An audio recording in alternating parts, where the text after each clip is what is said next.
Technology. News. It's happening right now. People are building robots and stuff all the time. Pah! It's crazy. What's a normal amount of RAM to have in a phone? 6. 4 gigs? 6? Well, it's about to go up, buddy. Because Samsung has begun mass production of its LPDDR5 memory, which should enable flagship phones with up to 12 gigabytes of memory in the next few months. Unless you're an iPhone user, you get 5 next year maybe. That's very true, I didn't think about that. The new DRAM is also about 30% more power efficient and 30% faster than current gen LPDDR4X 4266, with Samsung touting a 44 gigabytes per second transfer speed for some packages.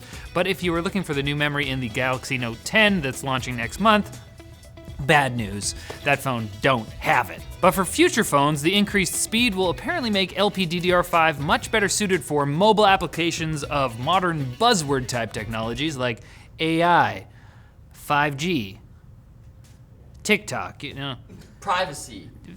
Face Snap. Trying to protect your privacy in 2019 is basically a farce, and a new scandal concerning browser extensions leaking users' personal information has made that more clear than ever. Security researcher Sam Jadali identified a large number of extensions for Chrome and Firefox, which collected and leaked the web histories of as many as 4.1 million users, including URLs, web page titles, and some pages that displayed personal information despite being protected with a password. Well, did it make their faces look older? No, that's very true. It's fine then. Get it out of here. Extensions that were confirmed to have participated include Fair Share Unlock, Speak It, Hover Zoom, Panel Measurement, Super Zoom, Save From.net Helper, Branded Surveys, and Panel Community Surveys. Uninstall those extensions if you have them, but also, the damage might be done. Hopefully you've learned your lesson. Don't go on the internet. It's bad for your arteries, I hear. Mom was right. And the mystery of Google Stadia is finally starting to become clear after a Reddit AMA hosted by the director of product for Stadia, Andrei Doronichev. Here's what was clarified. The $10 per month Stadia Pro subscription will come with 1 free game per month, with the first one being Destiny 2 with all those DLC bells and whistles we found out about. If you cancel your sub, you will lose access to those free games, but you retain access to any games that you purchase yourself on Stadia. And yes, you'll have to purchase games, although it's still unclear what will happen if Stadia itself is canceled or taken offline. You will be able to download your data using Google Takeout, but probably won't be able to play those games. So it's becoming clear that Stadia Base is essentially a free online streaming console. Stadia Pro is like Xbox Live Gold or PlayStation Plus, giving access to premium features and some free games. I'm glad it's starting to make sense, but like Google, could you just come out and say that next time? Wait, so do you get one game, concurrently one game a month? You're still confused. After 12 months, No, they stack. have 12 games? You have 12 games after 12 months. Thank you. See? Why is it so hard? Now it's time for Quick Bits, brought to you by Raid Shadow Legends, the brand new collection RPG, sweeping the mobile gaming world. Everybody's talking about, dang it.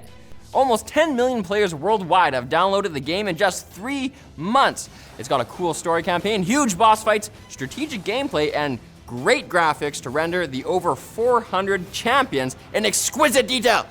Whether you want to dive into the story like Riley, take on other players like me, because that's exciting PvP style, or collect and customize all the characters you possibly can, Raid Shadow Legends has something for everyone. The game is free to play and just received a new update with daily login rewards for the first 90 days of play. With over 200,000 reviews, the game has an almost perfect score on the Play Store. And you can get 50,000 silver and a free epic champion by clicking on our link in the description. So check it out right now at the link below. Some bits ain't quick. Well, these ones are. Well, time for the quick bits. We have fun. It's almost the 50th anniversary of the Apollo moon landing, so NASA and everyone else are talking about America's Artemis project to return to the moon. Well, Elon Musk seems to think it would be pretty easy. He told Time magazine that SpaceX could land the company's Starship vehicle on the moon by 2021. And they might just do it themselves if they can't convince NASA of their capabilities. Is that the Starship that doesn't actually exist yet, Elon? I can't remember. I'm trying to do a burn here. It doesn't really, I'm a nice person. He can probably do it. It'll have full self-driving too, the Starship. So you might have seen this face app thing going around. Everyone's been using it to artificially age photos of themselves. Have you used it? What do I live under a virtual rock? What, I have no... So you have used it. Other people have used Well, it for me. you might be in trouble. It's caused some concern among some US lawmakers who have called for an FBI investigation into the app and its Russian developer, Wireless Lab, who says that while the app uploads photos to its servers to do image processing, it doesn't keep the photos. They're apparently deleted within 48 hours. We take photos, it's fine, don't worry about it. Be happy, it's okay. That's a good app, though. It's fun. Huawei's supposed Android replacement, Hongmeng OS, isn't an Android replacement at all, according to the company. Huawei Senior Vice President Catherine Chen says the OS is intended for industrial use, not for the company's smartphones, which will continue to use Android.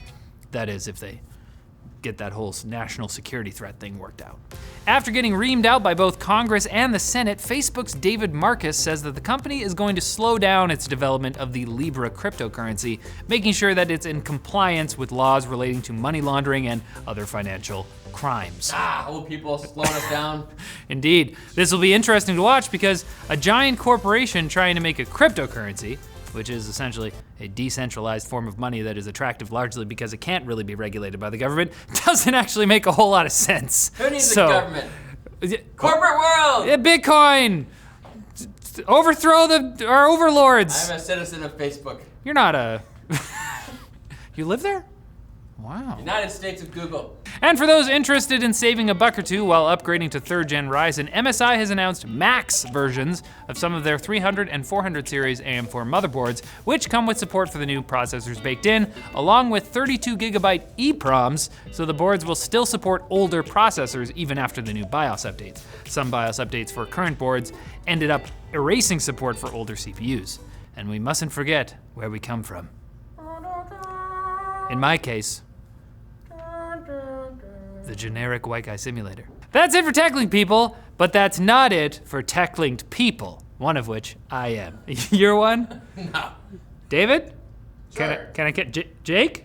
David's not a people. Can we count you in? You're not. For what? You're not a people? Huh? Whoa. What?